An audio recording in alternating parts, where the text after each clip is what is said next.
So, before we talk about anything else today, I just want to read you one line, okay?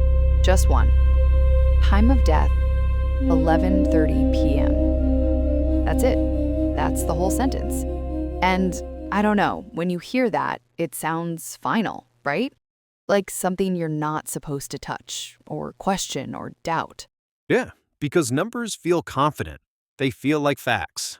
Like someone, somewhere already did the hard thinking for you. You see a time and your brain goes, okay, done. Yeah, exactly. It feels clean. It feels solved. But that confidence, it's usually borrowed. Borrowed? From clocks, from charts, from habits, from our need for things to make sense. Not from the body. The body doesn't experience time the way we do. It doesn't move in hours and minutes. It reacts to conditions, temperature, stress, medication, environment. So when someone writes 11:30 p.m., what they're really saying is, this is a version of time we're comfortable with. So it's not really a fact. Now, it's more like a decision. A decision that everything else has to follow? Exactly. Once a time is written down, everything starts bending around it. Suspects, alibis, timelines, motives. The moment you accept a time, you stop questioning everyone outside of it. That's unsettling. It should be, because in a lot of cases, the time of death isn't discovered, it's negotiated. So this episode isn't really about a crime. No, it's about an assumption, one that feels harmless, helpful, necessary. But sometimes that single number becomes the most dangerous thing in the room. Because everything depends on it. Exactly. If the time is wrong, then the entire story built on it is fragile. And most people never go back to check the foundation. So that's what we're talking about today. Yeah, not what happened, but when we decided it happened. And why that decision mattered more than anyone realized. Oh, quick thing before we go on. If you're listening and these kinds of stories matter to you, make sure you're subscribed. It's free. It helps you not miss the next episodes. And it genuinely supports what we're building here.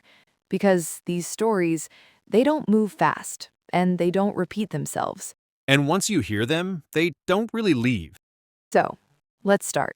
Before the suspects, before the theories, before the conclusions, let's go back to the moment when everyone agreed on a time and stopped listening to the body.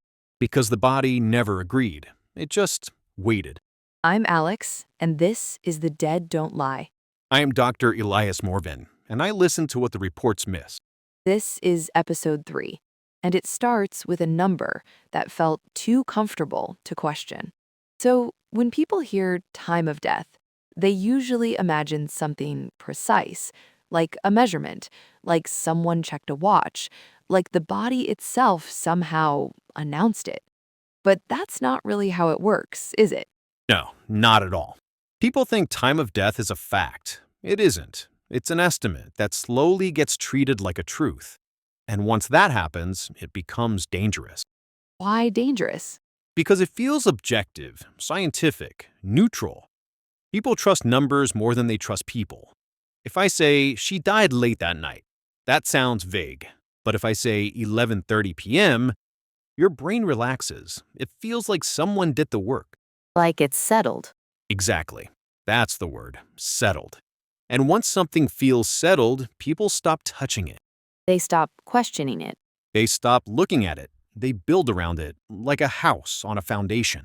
Even if the foundation is thin. Especially if it's thin, because thin foundations need belief to stay standing. That's unsettling. It should be. You know, I've watched this happen so many times. A time gets written down, then repeated, then quoted, then defended, and eventually it stops being a hypothesis. It becomes law. Even if it was just a guess at the beginning. Yes, especially if it was just a guess, because guesses are flexible. They can be shaped, cleaned up, made to fit. So what does that do to an investigation? It narrows it, quietly, invisibly. Once a time is accepted, certain people are suddenly too early. Others are too late. Some movements become impossible. Some alibis become perfect. Just because of a number. Just because of a number. That's what people don't understand. Time doesn't just describe what happened, It edits what's allowed to have happened.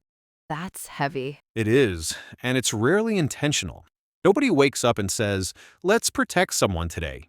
It happens structurally, through simplification, through comfort, through the need for things to make sense quickly. So people prefer a precise lie to an honest blur. Yes, because blur is uncomfortable. Blur means work. Blur means uncertainty. Blur means we don't get to close the file. And humans love closing files. More than they love truth. I've seen families cling to a time of death like it's a lifeline because it gives them something to hold, something solid, even if it isn't real. That sounds harsh. It's human. We don't like floating. We like standing, even if what we're standing on is fragile. So when a time is wrong, it's not just a technical problem. No, it's emotional, social, psychological, because that time becomes part of how people understand what happened. It becomes part of the story. Exactly. And once something becomes part of a story, it becomes protected. Protected how? People repeat it, they quote it, they correct others with it, they defend it, and eventually they stop remembering where it came from. It just feels true. Yes, that's the most dangerous kind of falsehood. The comfortable one. Exactly, because nobody questions comfort.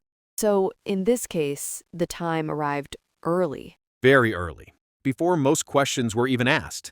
And once it arrived, everything started lining up behind it, like it had always been there. Even the questions. Especially the questions. People only asked the ones that fit, and they stopped asking the ones that didn't. That's terrifying. It is, because it means you don't need lies, you just need structure. And the wrong structure can hide everything. So this story, it doesn't start with a body. It starts with a number. Yes, a number that felt small, harmless, useful, and that's how it got inside the story. Without resistance. Without suspicion, without friction. And once it was there, nobody wanted to touch it. Exactly, because touching it would mean everything else might have to move. And that's where people stop. Always. That's where truth starts becoming inconvenient. And inconvenience is expensive. Very. It costs time, it costs energy, it costs certainty. And certainty is addictive. More than people realize, even when it's wrong. Especially when it's wrong. Exactly. So most people think there is a formula, like you plug in a few variables, and out comes the time. 11:30 p.m., clean, final. But that's not what you actually do. No, not even close. If I'm honest, I wish it worked that way. It would make things simpler, kinder, maybe. But bodies don't give you answers. They give you behavior. Behavior. Yes, they cool, they stiffen, they settle, they change. And we observe those changes. That's it. So you're not reading a clock. No, I'm reading reactions. I'm watching how the body's responding to the world it's in. That sounds less precise. It is. And that makes people uncomfortable because precision feels like control. But biology doesn't care about our need for control. So what are you actually looking at? A few main things: temperature, muscle stiffness, blood settling, digestion. But none of those give me a time, They give you what? a direction, a speed, a sense of movement. That's abstract. It is. So let me make it concrete. Imagine you walk into a room. There's a candle on a table. It's melted halfway down. You don't know when it was lit, but you can guess. Based on the size, the shape, the temperature of the wax, the room. But you can't say an exact minute. Exactly. You can say, not just now, not days ago, somewhere in between. That's what you do with bodies.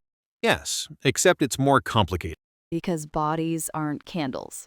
No, bodies are reactive. They don't burn the same way. They don't cool the same way. They don't stiffen the same way. And that's where people get confused. They think rigor mortis is a switch. Yes, like you flip it on.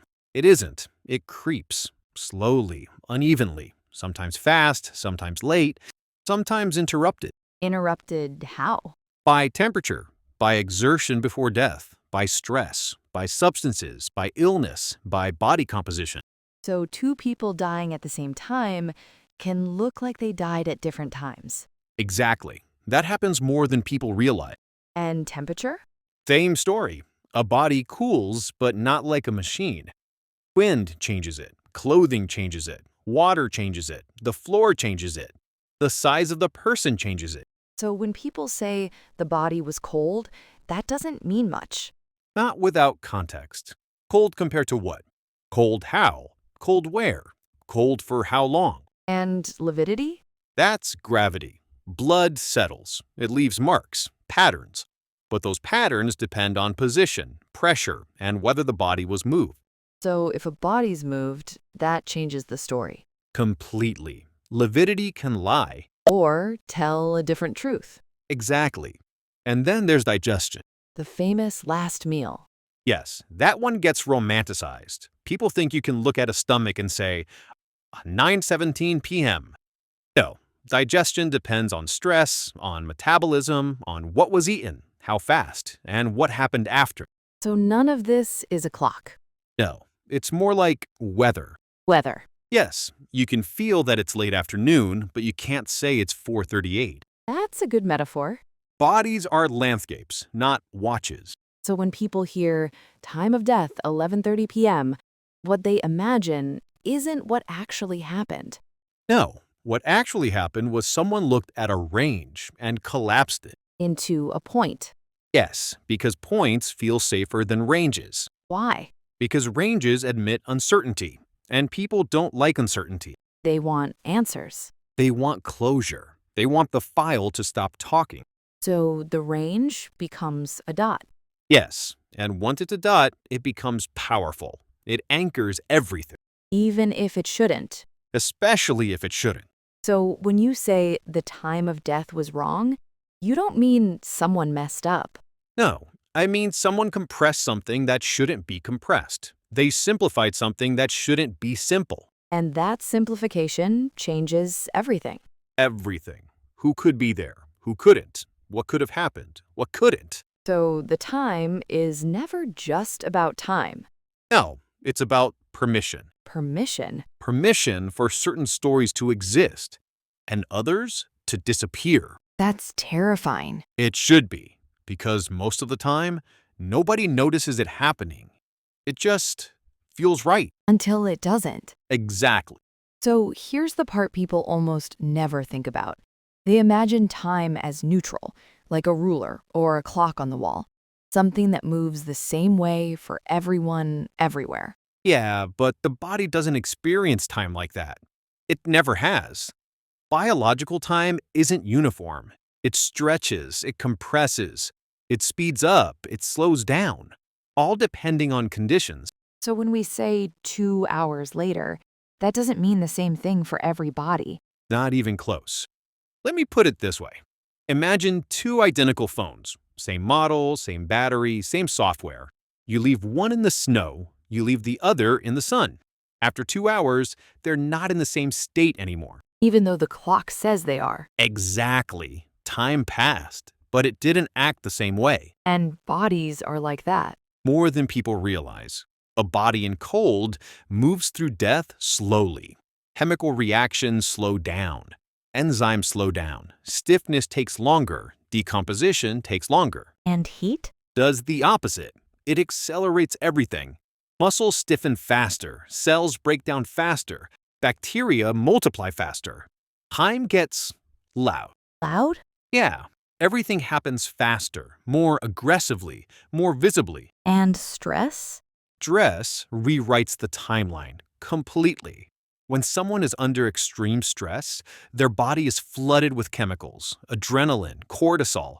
Their muscles behave differently, their blood moves differently, their energy burns differently. So 2 people could die at the same moment and look hours apart? Yes, and that happens more often than people are comfortable admitting. That's disturbing. It is, because people want time to be fair. They want it to be consistent. They want it to be reliable. But it isn't. No, time is a story we tell. The body lives in conditions.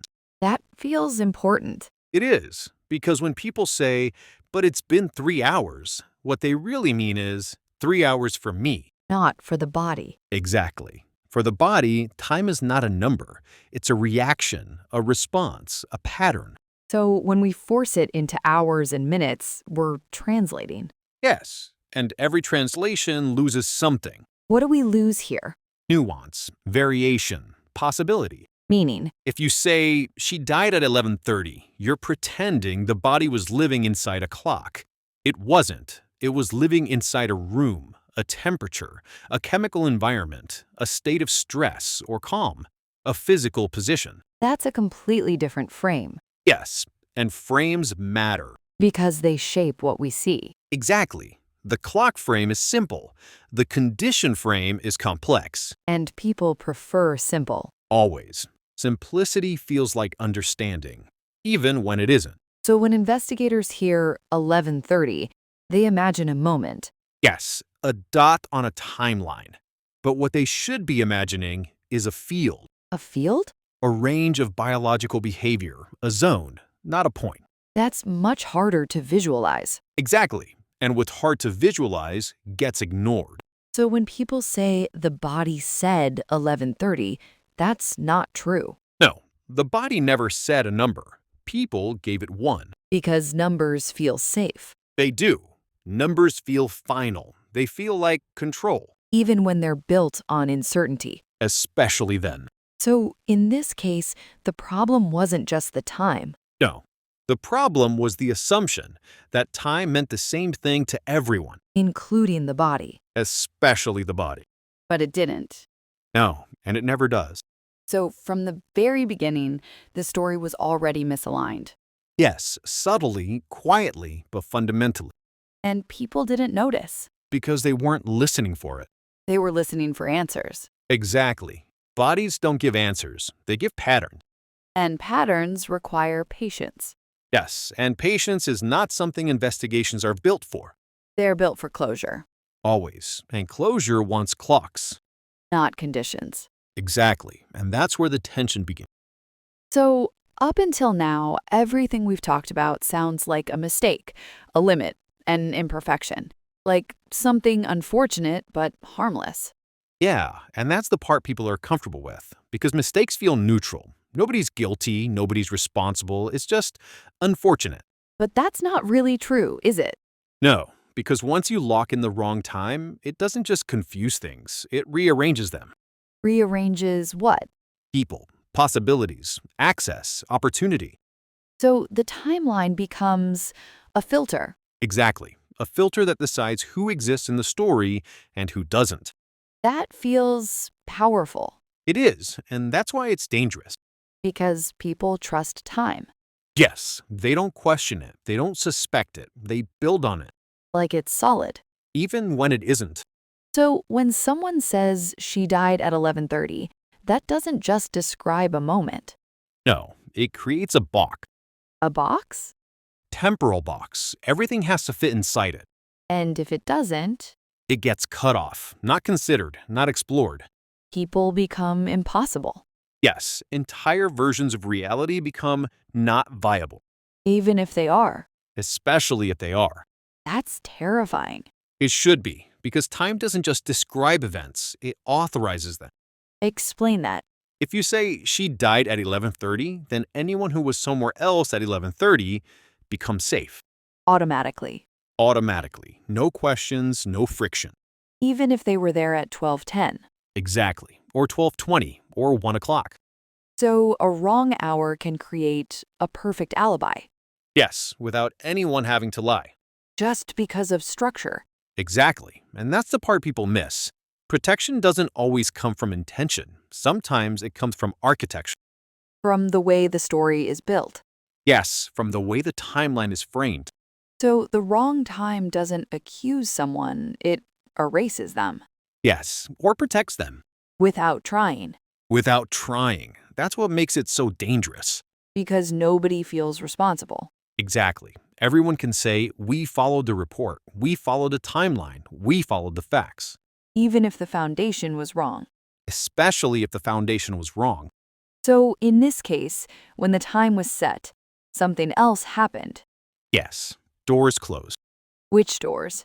Lines of inquiry, certain movements, certain encounters, certain people. Without anyone noticing. Exactly. It didn't look like censorship. It looked like efficiency. That's worse. Much worse, because efficiency feels virtuous. It feels like progress. But it's just narrowing. Yes, premature narrowing. And that narrowing protected someone. Yes, not by intention, by consequence. That's hard to accept. It is, because people want villains. They want intention. They want someone to blame. But here, the danger came from comfort, Exactly, from wanting things to make sense too quickly. from wanting closure, Yes, closure is seductive, even when it's fake. especially when it's So, by accepting the wrong hour, the investigation unknowingly built a shield. yes, a soft shield, an invisible one. And nobody sees shields. No, they only see accusation. But shields, they work quietly. Exactly. They don't announce themselves. They just remove pressure. And pressure is how truth emerges. Yes, without pressure, nothing moves. So, the wrong time reduced pressure, Drastically. It made the story feel finished, resolved. even though it wasn't. Exactly. And that false stability protected someone. That's chilling.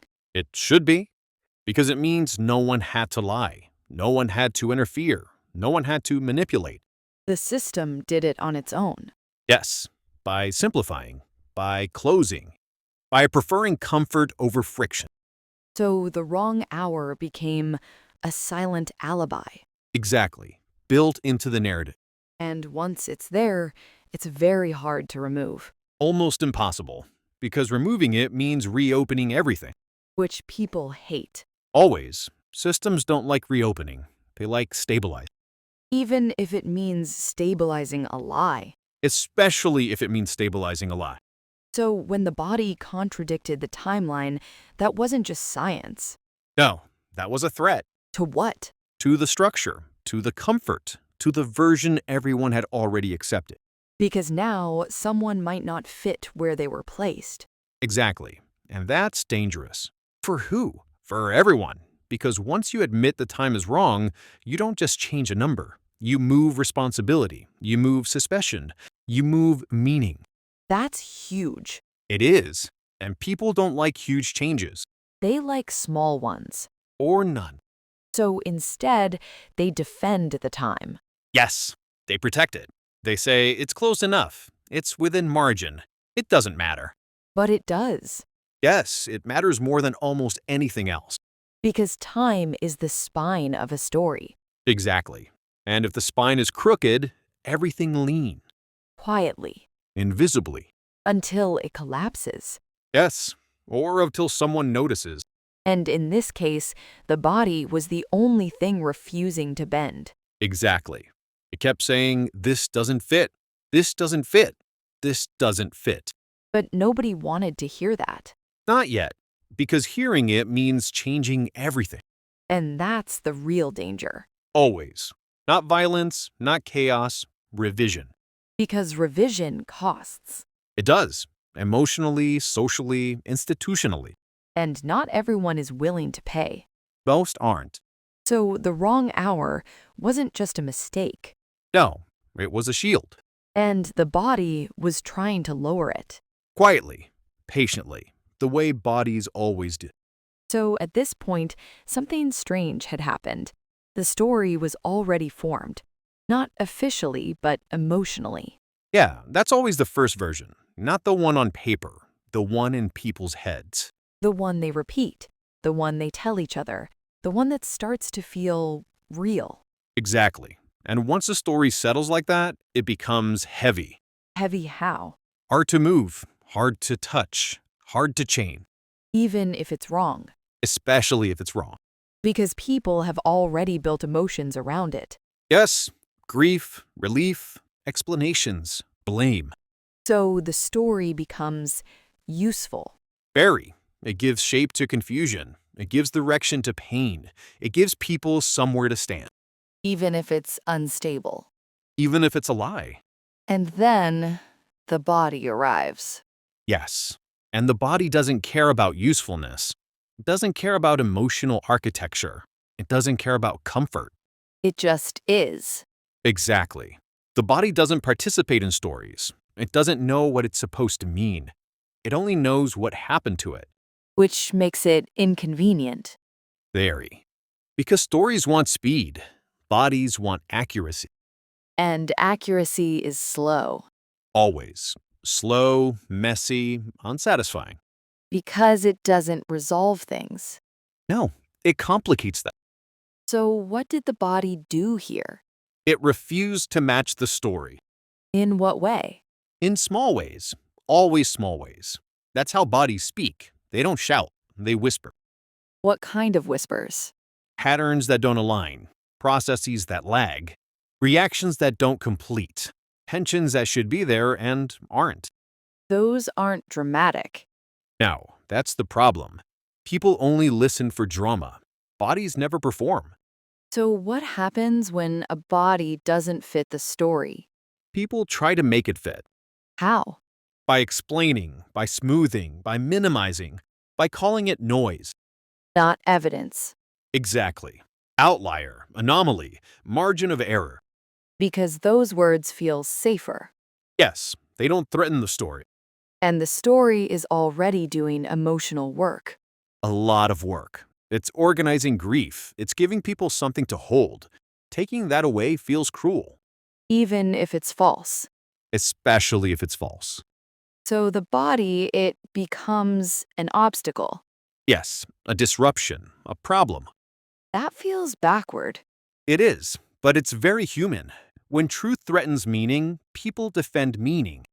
Not truth. Not always, especially not at first. So what did you do? I stopped listening to the story. Completely? Completely. No context, no assumptions, no timeline. Just physiology. Just the body. Just a body. And what did that give you? Discomfort. Because nothing resolved. Exactly. The more I listened to the body, the less stable the story became. Which is the opposite of what people want. Yes, people want stories to solidify, to harden, to become easier to hold. But the body was softening it. Yes, dissolving it, making it porous. That's unsettling. It should be, because porous stories let things leak back in. Like what? Doubt, possibility, alternative paths. Which are dangerous. To certainty, yes. So the conflict here wasn't between people. No, it was between speed and accuracy. Body versus story. Exactly. Stories move fast, bodies move honestly. And honesty takes time. Always. So when people say, the body will tell us what happened, that's not entirely true. Now, the body doesn't tell stories, it gives constraints. What do you mean? It tells you what couldn't have happened, what doesn't fit, what is impossible. So it doesn't answer, it interrupts. Exactly. Bodies interrupt stories, they don't complete them. That's frustrating. Extremely, especially for people who want closure.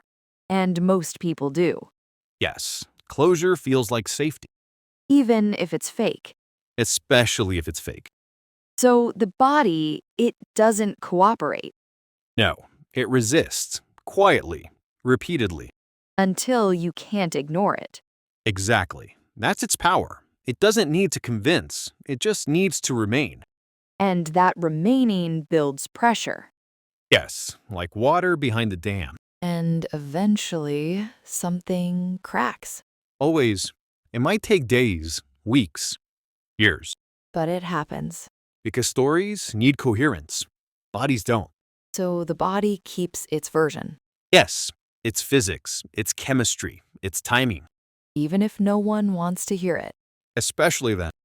So in this case, the body was already saying something. Yes, it was saying this version is too neat. This version is too fast. This version wants to close. And the body didn't want to close. Now, bodies don't close. They persist. And that persistence, it becomes a problem.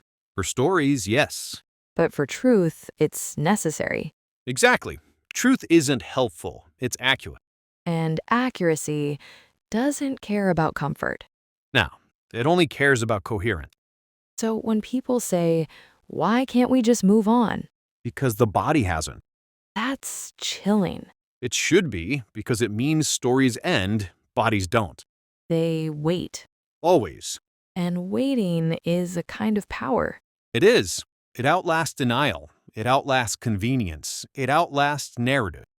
So at this point, you weren't trying to explain. Now, I was trying to listen. That's harder. Much harder, because listening means letting go of structure. And people love structure, They do, even when it's wrong. especially when it's wrong. Exactly. So the body, it became the only thing that wasn't lying. Was the only thing that wasn't trying to be helpful. And helpfulness isn't always good Now, in investigations, helpfulness can be lethal. because it rushes.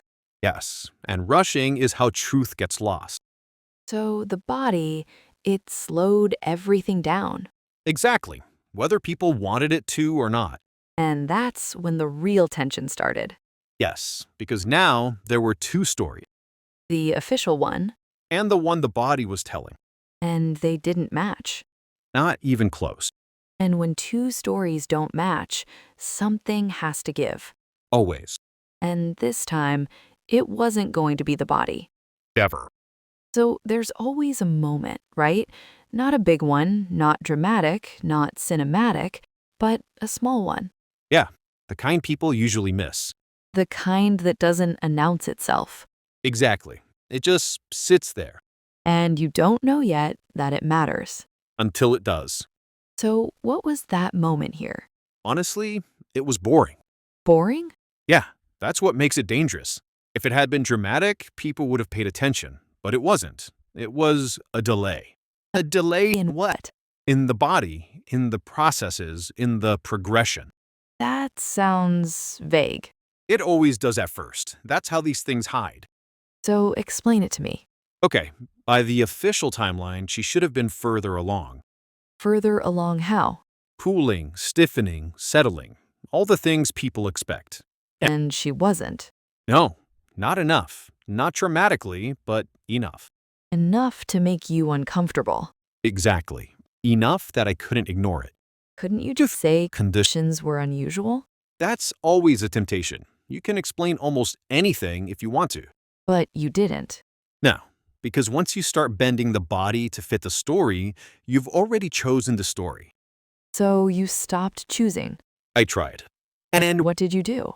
I stripped everything away. No witness statements, no timeline, no context. Just the body. That sounds lonely. It is. That's where truth usually lives. In lonely places. Always. So what did the body say? It said, I'm not where you think I should be. That's subtle. Bodies are subtle. They don't accuse, they don't shout, they don't argue. They just don't comply. Exactly. And noncompliance is powerful. Because it forces you to choose. Yes, either you ignore it or you move everything. And moving everything is expensive. Emotionally, socially, professionally, narratively. So most people don't. Exactly. They look for ways not to. And you? I recalculated. Everything? Everything. From zero. No assumptions, no shoulds, no usually. Just physics, just chemistry, just biology. And what happened? The window moved. By how much? Enough. Enough to matter. That's vague. It has to be, because time isn't clean. It never is. But the direction was clear. Yes. Later. Later than the official time. Yes. Which means Someone who couldn't be there suddenly could. that's not a small change, No, that's an earthquake. but a quiet one. Exactly. No shaking, no noise, just internal collapse. Because now everything had to be reconsidered. Yes, every alibi, every movement, every assumption. And that's when people get scared. Not of guilt, of uncertainty. Because guilt still gives you structure, Yes, uncertainty gives you nothing. just open space. And people hate open space. So what did you feel? Heavy. Not excited? No, not triumphant, not clever, just heavy. Because now you knew the story was wrong. Yes, and wrong stories don't just sit there, they collapse. Slowly. Or violently. And this one was choosing slow. Yes, which is worse. Why? Because slow collapse gives people time to defend it, To rationalize. to reinterpret, to minimize, to protect Protect what? the version they've already accepted, Even if it's wrong? especially if it's wrong. So this delay, this small misalignment, it wasn't technical. No, it was structural. Meaning, It meant the entire narrative was built on convenience. not truth. Exactly. And convenience is seductive. Very. It feels like clarity. It feels like control. It feels like closure. But it's not. No, it's just early. Too early. Always. So this was the moment. Not loud, not dramatic, but irreversible. Yes, because once you see it, you can't unsee it. And once you move the time, you move people. Exactly. Responsibility moves, opportunity moves, guilt moves. And none of that is neutral. No, time is never neutral. It feels like a ruler. But it's a weapon. That's a strong word. It should be, because it cuts, it separates, it excludes. So this wasn't about being right, it was about being honest. Exactly. And honesty is expensive. In what way? It costs comfort, it costs certainty, it costs narratives, it costs peace. So when people say, why dig this up? Because it never stopped being there. Just quieter. Exactly. And once you heard it, you couldn't pretend anymore. No, pretending is a choice. And you chose not to, Yes, which means everything had to change. even if no one wanted it to. Especially then. And that's when the case stopped being stable. Yes, not publicly, internally. Inside you. Exactly. Because now you aren't asking what happened, you are asking when really. And that question is dangerous. Very. Because it doesn't just move a number, it moves the entire world around it. And the body was the one that forced it. Yes, quietly, patiently, like it always does. So this wasn't the end, No, this was the crack. the one that spreads. Exactly. And once it spreads, there's no going back. Never. That's the moment, the point of no return. So once you knew the time was wrong, once you felt it, why didn't everything change immediately? Because knowing something and accepting it are two completely different things. How so? Think about what changing the time actually means, not emotionally, structurally. Structurally? Yeah, it doesn't just move a number, it reopens every door, every cleared person, every ignored detail, every assumption that made people feel safe. So it threatens comfort. Exactly. And comfort is powerful. More powerful than truth. Most of the time, yes. That's unsettling. It should be. People think they want the truth, but what they actually want is stability. And even if it's wrong. Especially if it's wrong. Why especially? Because wrong stability is still stability. It gives people somewhere to stand, somewhere to rest, somewhere to stop thinking. And truth doesn't let you rest. No. Truth keeps moving. It keeps asking. It keeps destabilizing. So when you said the time might be off, that didn't sound helpful. No, it sounded like sabotage. Sabotage? Yeah, because now everything had to be rebuilt, and rebuilding is exhausting. So people resist. Always. Not loudly, not angrily, quietly. How? They soften things, margins of error, anomalies, probably nothing, unusual condition. All technically reasonable. Yes, and emotionally convenient. So resistance doesn't look like denial. No, it looks like professionalism. It looks like caution. It looks like maturity. But it isn't. It's fear. Fear of what? Of reopening, of being wrong, of having to say, we don't know. People hate that sentence, They do. It feels like failure, even when it's honest. especially when it's honest. So people choose the wrong story. Yes, because the wrong story already has shape, it has edges, it has an ending, it has emotional closure. And the right one doesn't. No, it's messy, it's incomplete, it's uncertain, it doesn't know where it's going yet.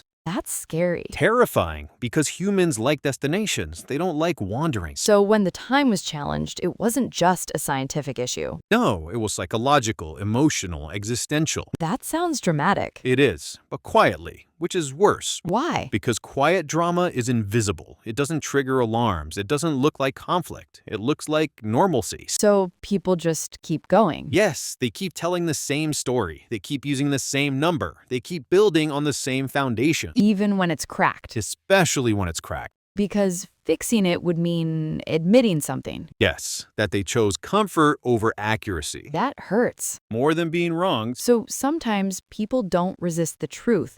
They protect themselves from it. Exactly. And that protection can look very reasonable, very calm, very professional. But it's still resistance. Always.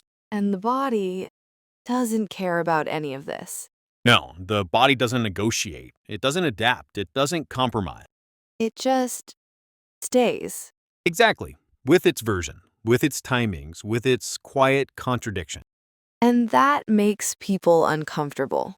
Very. Because the body doesn't give you permission to move on. It keeps asking. Yes, without words, without emotion, without mercy. So what do people do? They try to outweight it. Outweight the body. Yes, they assume time will make it fade, that memory will soften it, that details will blur. Does that work?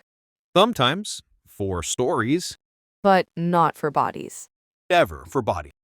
So resistance isn't loud, it's slow.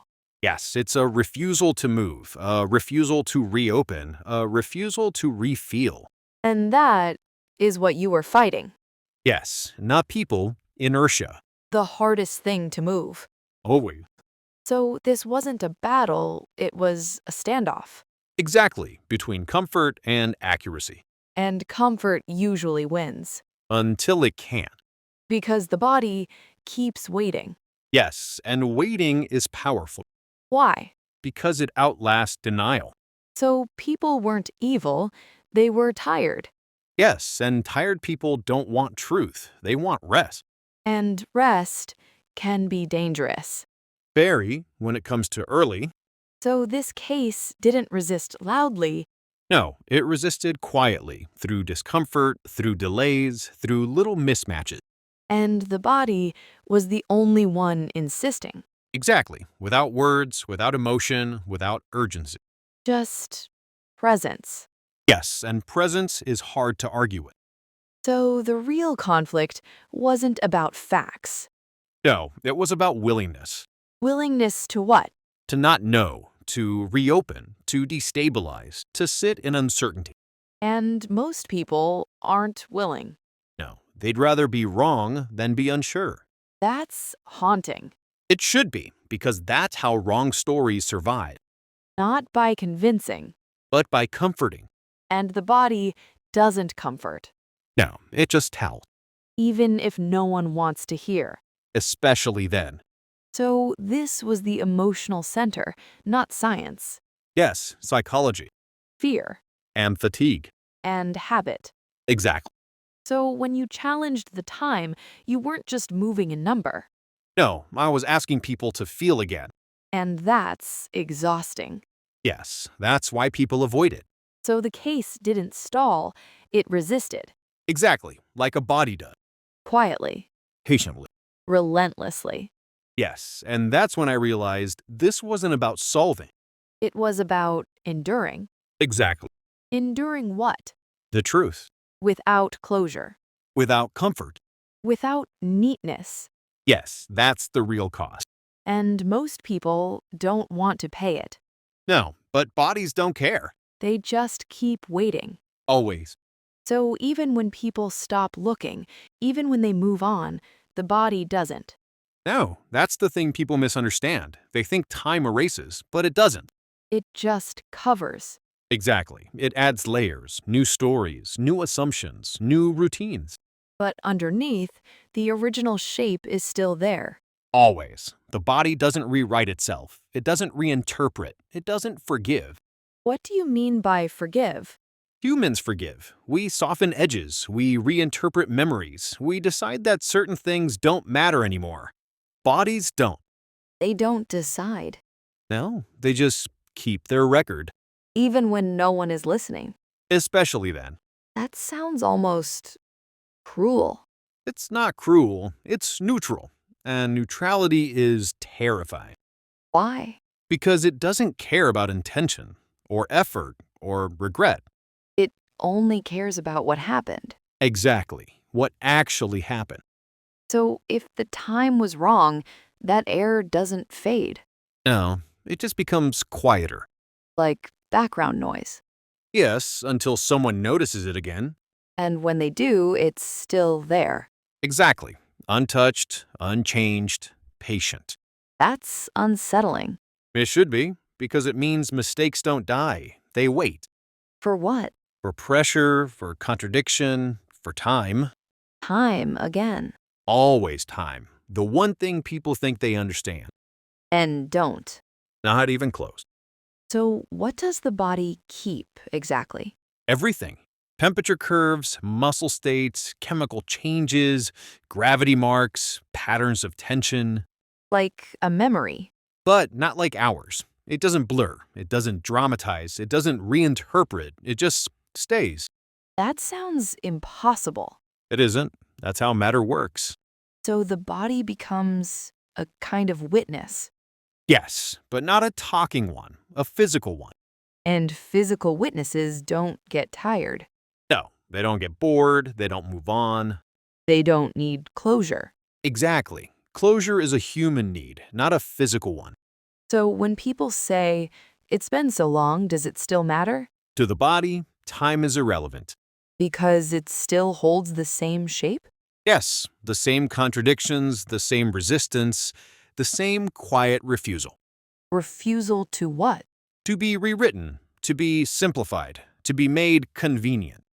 So the body doesn't forgive, it remembers. Exactly, and memory is heavier than blame. Why? Because blame can be argued, memory can't. That's haunting. It should be, because it means reality is not negotiable. Even when people try. Especially then. So what happens when everyone moves on but the body doesn't? Pressure. What kind? Narrative pressure, emotional pressure, structural pressure. Explain. The more people build on a wrong assumption, the more fragile the structure becomes. And fragile things crack. Eventually. Always. So the body becomes a fault line. Yes, invisible but active. And one day it shows. It always does. In what way? Through contradiction, through mismatch, through something that can no longer be explained away. Even with excuses? Especially then. So in this case, the body never aligned. No, it never softened, it never adapted. It just kept saying, this is wrong. Quietly. Yes, that's what people don't understand. Truth is rarely loud. It doesn't shout. It doesn't demand. It waits. Exactly. And waiting is powerful. Because it outlasts narratives. Yes, narratives need maintenance. They need repetition. They need belief. Bodies don't. No, they just exist. So when you say the body doesn't forgive, you mean it doesn't participate. Exactly. It doesn't negotiate with comfort. It doesn't collaborate with stories. It just holds. Yes, everything. That's terrifying. It should be, because it means the truth is always somewhere, even when no one wants it. And even when no one looks. Especially then.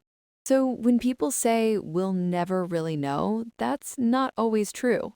No, sometimes we could know. We just choose not to. Because knowing costs. Exactly. Emotionally, structurally, socially. And the body doesn't care about cost. No, it's already paid. That's heavy. Yes, bodies carry weight. That's their nature. So this wasn't just about time. No, it was about memory. And memory is stubborn. Very, especially when it's physical. So the body became the only thing that refused to forget. Exactly, and that refusal is what eventually changes stories. Even if it takes years. Especially then. So people might leave, but the truth doesn't. No, it just becomes quieter. And quieter isn't gone. No, it's just waiting. Like the body. Exactly. And that's what people underestimate. Always. Silence.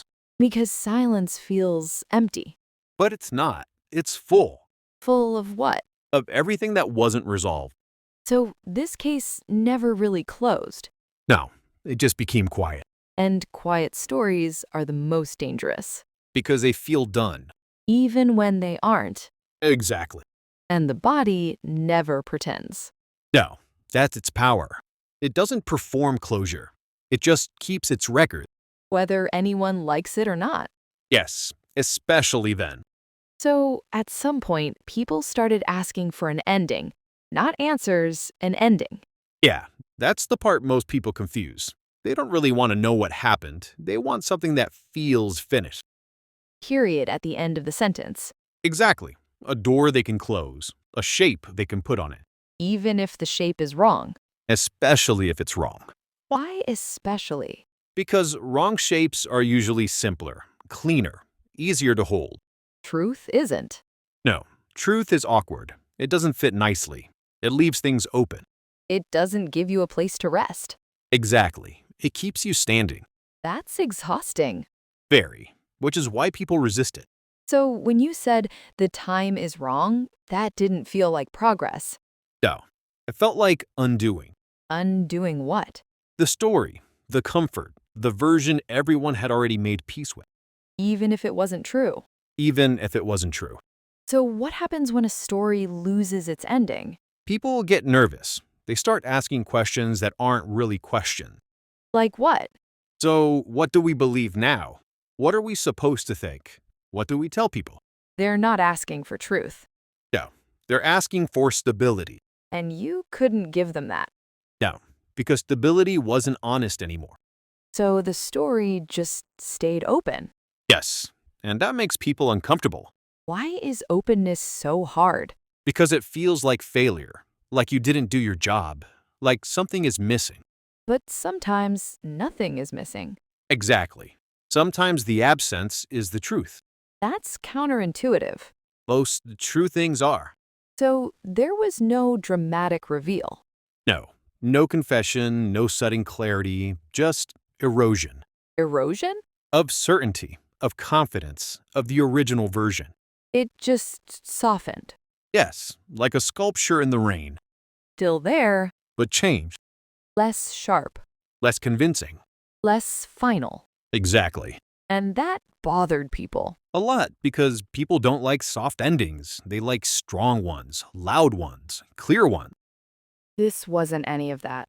No, it was quiet, uneven, uncomfortable. Like the body. Exactly. Bodies don't offer closure. They offer accuracy. And accuracy doesn't always feel good. Rarely. So by the end, there was no final sentence, No, just a question that refused to disappear. which was? If the time was wrong, what else was? That's a dangerous question. Very, because it doesn't stop. It spreads. Exactly. It touches everything. Every decision, every assumption, every cleared path. And suddenly nothing feels solid anymore. Well, and that's why people resist. Because uncertainty feels like falling. Yes, even when it's actually standing still. That's unsettling. It should be, because truth isn't designed for comfort. It's designed for accuracy. Exactly. So this story didn't end. No, it just stopped pretending it had. That's powerful. And terrifying. Because people want permission to move on. Yes, and this didn't give it. It just stayed. Like the body. Quiet. Present. Unresolved. Exactly. And unresolved is harder than wrong. Much harder. Because wrong can be fixed. Unresolved just exist. And existence demands attention. Yes, whether people want to give it or not. So there was no ending here. No, just a realization Which was, that some stories don't close, they just become quieter and quiet stories are the hardest to forget. because they don't tell you when to stop thinking. They just stay with you. Exactly, like a weight you can't put down. That's haunting. It should be, because reality doesn't care about narrative satisfaction. It just is. Yes. So this wasn't a conclusion. No, it was a pause. A long one. Necessary one. Because the body never said, this is over. No, it just kept saying, this isn't right. Quietly. Always quiet. And that quiet is louder than any ending. Yes, if you're willing to listen. You know, whenever we finish a story like this, people usually ask the same thing. So, what am I supposed to do with this? Yeah, as if stories are supposed to give instructions. Or closure? Or comfort. Or answers? Exactly. But that's not what these stories do. No, they don't tell you what to think. They don't tell you what to feel. They just leave something with you. A wait, A question. a pause. Yes. And people don't like pauses. No, they rush to fill them with explanations, with certainty, with noise. But these stories, they live in the pause. Exactly. That's where the body speaks. Not loudly. Never loudly. Bodies don't shout. They don't perform. They don't persuade. They just exist. And they wait For what? for someone to slow down enough to notice. That's all. That's always been all. You know, people think truth arrives like a revelation, like a spotlight. Yeah, but most of the time it arrives like a draft, something you barely feel, Something you could ignore. something most people do ignore. But once you feel it, you can't pretend you didn't. Now, it stays. That's what these stories do. Restay. They don't end when the episode ends. They follow you Into your quiet moments. into your question. Into the things you used to accept without thinking. Exactly. And that can be uncomfortable. Very. Because comfort is easy, and truth rarely is. But truth has something comfort doesn't. What? Depth Yeah, and wait. and honesty. Even when it hurts. Especially when it hurts. Yes. So, if this story felt unfinished, if it stayed with you, if it didn't give you a neat answer, that wasn't a mistake. No, that was the point. Because some truths don't close. They linger. Some questions don't resolve. They deepen. And some stories aren't meant to be consumed. They're meant to be carried, Quietly. like the body does. So, before we go, if these stories matter to you, if you feel them staying with you, you can subscribe. It's free. It helps you not miss what comes next. And it genuinely supports this project. These stories take time. They're slow, they're careful, and they don't repeat themselves. And neither does truth. No. So, if you're still here, thank you For listening, for staying. for not rushing. Because the body doesn't rush. It never has. It just waits. And remembers. This was The Dead Don't Lie. Where certainty arrives too early and the truth has to wait. Until next time, listen carefully. The body is always speaking. You just have to be willing to hear it.